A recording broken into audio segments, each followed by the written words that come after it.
दोस्तों, इंडिया में एक ऐसी जगह है जहां सूरज डूबते ही रहना कानूनन मना है। न पुलिस, न गार्ड, न पर्यटक, सिर्फ खामोशी और डर। आज की कहानी सिर्फ एक किले की नहीं, बल्कि एक पूरे शहर के अचानक खत्म हो जाने की है। क्या जगह का नाम है भानगढ़ किला। भानगढ़ किला राजस्थान के अलवर जिले में स्थित है। यह जगह अरावली पहाड़ों के बीच बसी हुई है। जयपुर से लगभग 85 किलोमीटर दूर एक ऐसी जगह जहां दिन में पर्यटक आते हैं, लेकिन शाम होते हाय सब वापस लौट जाते हैं। भानगढ़ किले का निर्माण 17वीं शताब्दी लगभग 1613 ईस्वी के आसपास हुआ था।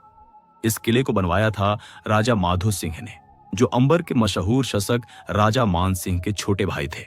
हमारा वक्त भानगढ़ एक नियोजित शाही शहर था, सिर्फ किला नहीं, पूरा शहर। भानगढ़ में कभी बाजार, मंदिर, महल और सौघर हुआ करते थे।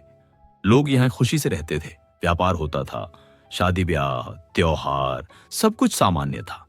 आज भी जब आप अंदर जाते हो तो लगता है जैसे लोग कल ही घर छोड़कर गए हों। लेकिन इस शहर की किस्मत बदलने वाली थी, एक ऐसा इंसान की वजह से जिसका नाम आज भी लोग धीरे से लेते हैं, तांत्रिक। कहते हैं भानगढ़ में एक तांत्रिक रहता था जो काला जादू और रहस्यमयी विद्या जानता था। वो अकेला रहता था और लोग उसे दूर ही रहना पसंद करते थे। उस तांत्रिक की नजर महल की सुंदर राजकुमारी पर पड़ गई। राजकुमारी सिर्फ सुंदर ही नहीं, बल्कि समझदार और हिम्मती भी थी। लेकिन तांत्रिक का लगाव धीरे धीरे जुनून बन गया।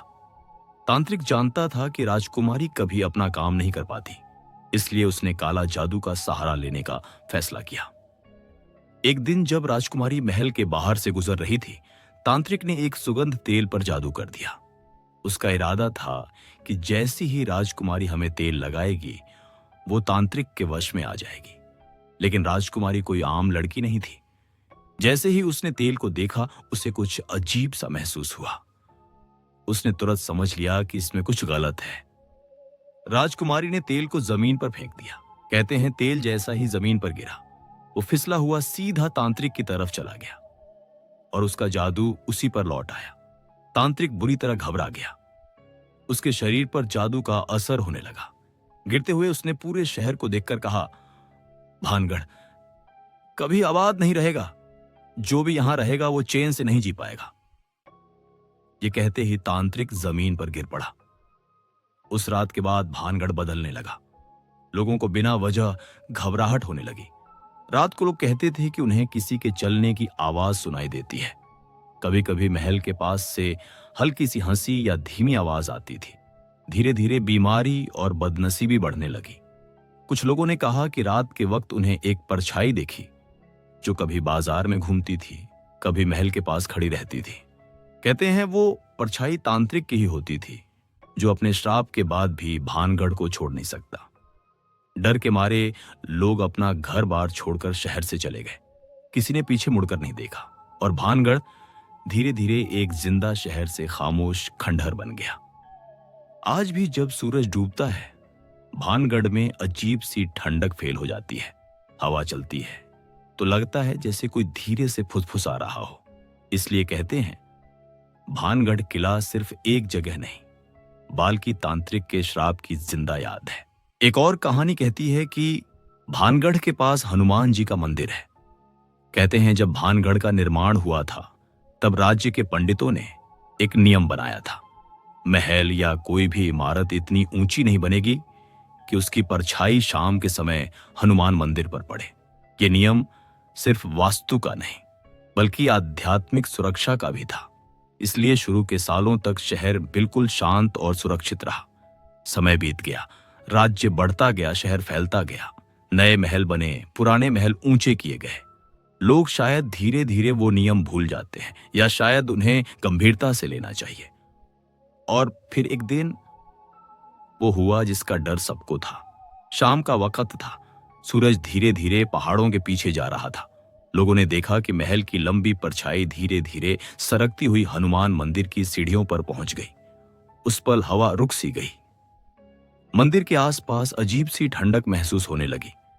कहते हैं हमें शाम मंदिर की घंटी बिना किसी के छुए हल्की सी बज उठी।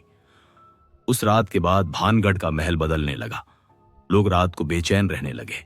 कई लोगों को नींद में अजीब सपने आने लगे, जैसे कोई उन्हें दूर से बुला रहा हो। कुछ लोगों ने कहा कि उन्हें मंदिर के पास परछाइयों को हिलते हुए देखा, जबकि वहां कोई नहीं था। मंदिर जो पहले शांति देता था, अब शाम के बाद लोगों को घबराहट होने लगी।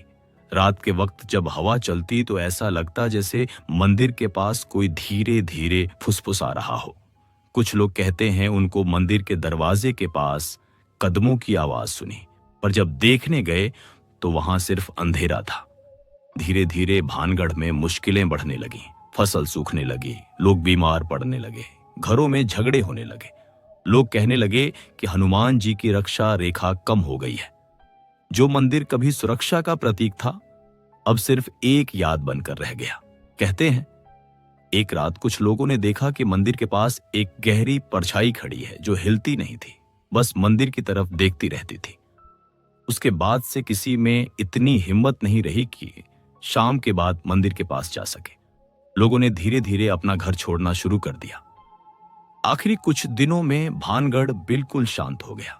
ना बाजार, ना आवाज, ना रोशनी, सिर्फ मंदिर खड़ा रहा, चुप, खामोश, जैसे सब कुछ देख चुका हो। लोग कहते हैं भानगढ़ तब तक ही जिंदा था जब तक हनुमान मंदिर की रक्षा बनी रही। कहते हैं आज भी जब सूरज पूरी तरह डूब जाता है और भानगढ़ पर अंधेरा छा जाता है, तब हनुमान मंदिर के आसपास हवा अचानक रुक सी जाती है। हमें खामोशी में अगर ध्यान से सुना जाए तो कभी कभी ऐसा लगता है जैसे किसी ने गहरी सांस ली हो। मंदिर के दरवाजे के पास खड़े होते ही दिल इतने जोर से धड़कने लगता है जैसे कोई अंधेरी शक्ति कह रही हो, अब यहां मत रुकना।